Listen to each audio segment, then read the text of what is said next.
Babukela abakhona emakhaya, ngiyanibingelela, nibingelelwa umthandazi uDlamini, Pitritif Mpumalanga. Insizwa lena enesithunywa esebenza kakhulu ngamanzi, engena kakhulu empophomeni nasemanzini imbukelo khona ekhaya. Ngamandla kaNkulunkulu nangamandla emathonga, idalwa zethu singaphumela mbukelo khona ekhaya.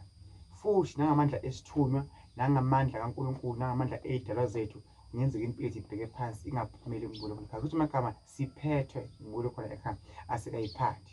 So kunabantu ebenza ngathi impilo bona bayiphathelene zabo izandla, kanti impilo baphathelwe imbukelo khona ekhaya. As long uphila phansi komthunzi welanga la emhlabeni, impilo yakho iphethwe uNkulunkulu, iphethwe isithunywa sakho, iphethwe idlozi lakho imbukelo khona ekhaya. Akekho umuntu ongenalo idlozi, futhi umuntu ongakanaso isithunywa. Nedi kuyashana ukuthi lento mayifika kuwe emzimbeni wakho isebenza kanjani.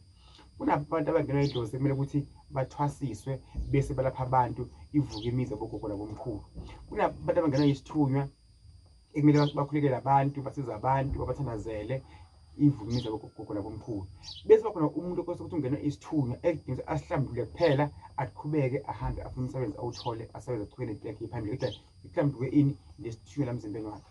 Bekhona umuntu futhi ungenwa idlozi ekudinga ukuthi alihlambulule, alithwasele, then emva kwalokho ahamba afune umsebenzi, awuthole impilo yakhe ikhanye yonke into yakhe, ngoba lokhu kube kumhlupha kumvela impilo yakhe sekuhlambulukile mbukelo khona ekhaya. So-ke bheka ukuthi yini ekuphethe, and le kuphethe idinga ukuthi wenze ini empilweni yakho ukuze ukhanye yonke into oyifunako mbukelo khona ekhaya. Kuyadinga ukuthi uhlole, uthandazelwe, ubhekele inkinga yakho, ngoba njengami nje ngumthandazi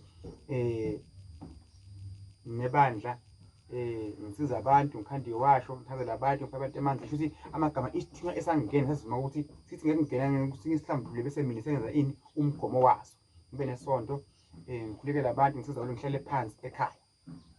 Bese kuthi-ke njengoba sengihlele phansi ekhaya, sengimbe funa ukuthi okay, njengamanje nekhona imali engenako, sephose ngivele bhizi engilivulako, kuthenga lezo imoto, impilo iye phambili. Omunye futhi engangena isithunywa kuye, asihlambulule, ahamba afune umsebenzi. So nawe mbukelo khona ekhaya, kukhona kuwe okwahlelwa ngempilo yakho, okwahlelwa ubani? uNkulunkulu. Inkosi ikubusise, inkosi ikhanyisele la ukhona khona. Uma ungidinga ngisePitritif, ngihlala eMpumalanga, ngumthandazi, namanamba ngaphansi. Inkosi ibusise, inkosi ibe nawe. Ngisayona, ngiyakhuleka, ngishaya le nkomo le. Inkosi ibe nawe, imiza amandla. Ukhuleke ungisaphote kakhulu amavidiyo ami, ucomment, subscribe, ngikhona TikTok. Inkosi ibusise.